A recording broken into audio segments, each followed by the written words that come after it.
तो पूर्व पक्षी ने यहाँ पर वर्णन किया कि ननो कर्मण ही यद अकर्म दर्शनम अकर्मणि व कर्म दर्शनम न तन मिथ्या ज्ञानम।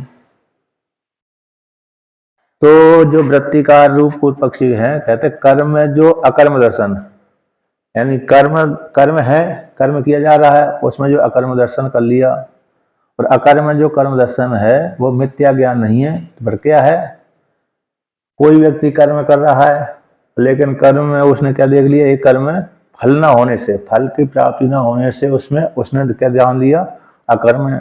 और जो कर्म कर ही नहीं रहा तो उसमें प्रत्यवार दो रूप दोष लग रहा है, इसी हेतु से उसमें कर्म देख लिया। तो ये जो ज्ञान है, तो ज्ञान वो मिथ्या ज्ञान नहीं है बल्कि तरही गौण है। किम तरही, सिद्धांत पूजा कौन है, तो गौण है।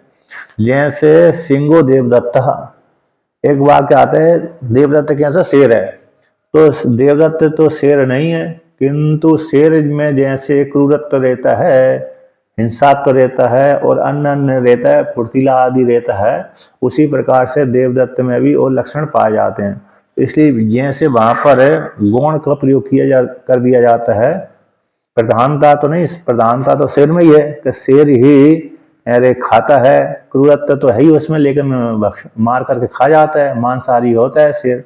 किंतु जो देवदत्त के ऊपर प्रयोग कर देते हैं, कहते देवदत्त कैसा शेर है, तो माणवका शेरा सिंगो माणवका, ऐसा उपयोग कर दिए। ये बालक कैसा है, इसको ये तो शेर है, इसको छेड़ो मती, यदि इसको छेड़ेंगे तो परेशानी में डाल देगा। तब जिस प्रकार से इसमें यहाँ पर प्रयोग कर दिया जाता है, तो शब्दों का प्रयोग कर देने से जहाँ पर प्रधानता ना होकर के गौण प्रयोग कर दिया जाता है, मिथ्या नहीं होता उसमें। उसी प्रकार से यहाँ पर अभी जो कर्म में जैसे देवदत्त शेर है, इस वाक्य में देवदत्त को शेर साक्षात शेर न होकर के गौण रूप से वहां पर प्रयोग किया जाता है। अर्थात देवदत्त कैसा है, शेर के जैसे उसमें लक्षण पाए जाते हैं, क्रूरत्व आदि पाए जाते हैं, किंतु साक्षात जैसा शेर हिंसा करता है, मार देता है और मांस को खाता है, ऐसा देवदत्त नहीं करता। तो प्रधान न होकर गौण हो जाता है, तो गौण प्रयोग कर दिया जाता है। उसी प्रकार से कर्मों में भी क्या कर दिया कि कर्म में जो फलना कर्म कर रहा है व्यक्ति, निष्काम कर्म कर रहा है, धार्मिक कर्म कर रहा है, लेकिन उसको फल नहीं चाह रहा, ईश्वर अर्पण बुद्धि से कर रहा है, तो ऐसे कर्म में जो अकर्म देख लेता है, और कर्म कर ही नहीं रहा, नित्य कर्म नहीं कर रहा है, उसका न करने से प्रत्यवाय रूप फल प्राप्त हो गया, और प्रत्यवाय लग जाने से नरक रूप फल की प्राप्ति होगी। तो उसमें अकर्मणे में न करने में कर्म दर्शन कर लिया। तो ये जो ज्ञान है वो मिथ्या ज्ञान नहीं है, बल्कि कौन है, पूर्व पक्षी कहते हैं गौणम, गौण ज्ञान है।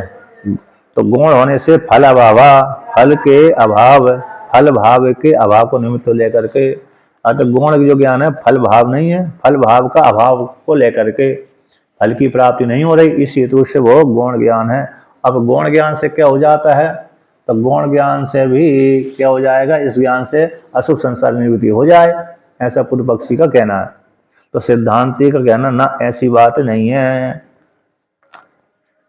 यहाँ पर कहते सिद्धांति वर्णन करता है, खंडन करता है, जो आपने कहा कि यथोक्त ज्ञान गौण होने पर भी प्रमाणिक फल का अभाव होने से, तो शास्त्रीय जो प्रमाण है, शास्त्रीय प्रमाण के फल का अभाव हो जाने से वह न तदगुणता, तो वो गुणता उसमें भी नहीं है, क्योंकि जो नित्य कर्मों में फल पाया जाता है, सिद्धांत के अनुसार नित्य जो कर्म होते हैं, अग्निहोत्र आदि कर्म होते हैं, उनमें फल पाए जाते हैं, अंतर्गण शुद्धि के हेतु बनते हैं, अथवा स्वर्गलोक फल की प्राप्ति की होते हैं, अथवा पाप की निवृत्ति करने के लिए नित्य कर्म होते हैं। तो उसी को लेकर सिद्धांत कहता है ऐसी बात नहीं है, मेरे गौण कर्म से, गौण ज्ञान से अशुभ संसार की निवृत्ति नहीं होती, और गौण कर्म किसी फल का आश्रय वाला नहीं होता।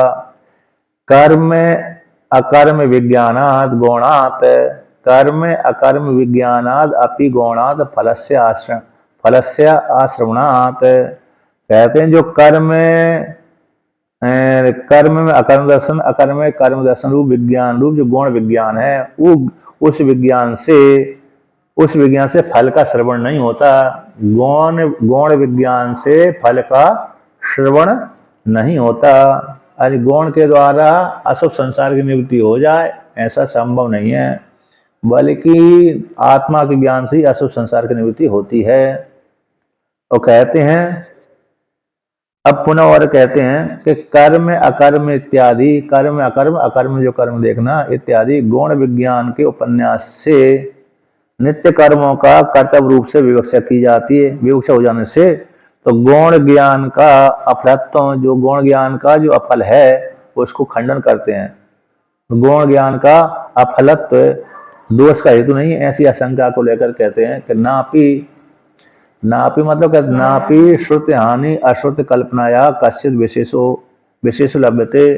तो कहते हैं जो पहले भगवान ने कहा है ज्ञान से अशुभ संसार का मोक्ष, जो श्रुत हानि, जो श्रुत की हानि, अश्रुत नित्य अनुष्ठान की कल्पना, अश्रुत का अर्थ दिया नित्य अनुष्ठान की कल्पना इति, तो नित्य अनुष्ठान के करने से कोई फल नहीं प्राप्त होगा, और अशुभ ज्ञान से अशुभ संसार का मोक्ष जो श्रुत की हानि, अश्रुत का नित्य अनुष्ठान से कोई फल की प्राप्ति नहीं होगी, इस प्रकार की कल्पना। इस प्रकार के अनन्य व्यापार के गौरव से कोई विशेष कश्चित विशेष न सिद्धति, कोई विशेष प्राप्ति नहीं हो रही, क्योंकि गौण ज्ञान से श्रुत की हानि नहीं हो रही और अश्रुत की कल्पना में भी कोई विशेष की प्राप्ति नहीं हो रही।